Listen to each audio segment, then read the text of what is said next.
নরের থাই স্যুপের প্যাকেটের সঙ্গে চিকেন, ডিম দিয়ে এখানে স্যুপ রান্না করে নিচ্ছি। আর অন্যদিকে আমি গাজর, ক্যাপসিকাম, আলু কেটে নিয়েছি নুডলস রান্নার জন্য।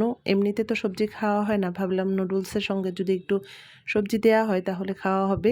তো এখানে চিকেনটা তো আগেই ম্যারিনেট করা ছিল সয়া সস, তারপর আদা রসুন দিয়ে, আর এখন আমি ডিম, ময়দা আর সস দিয়ে মেখে রেখে দিচ্ছি। রান্নাঘরে ৩টার দিকে যাওয়া হয়, একবারই ভোর রাতের জন্য রান্না এবং তারপরে ইফতারিগুলো রেডি করে ফেলি। আর এবার ইফতারিতে তো ঠিক করেছি যে খুব বেশি ভাজা আইটেম রাখবো না, আর একদম সব কিছু যা কিছুই করব খুবই অল্প অল্প।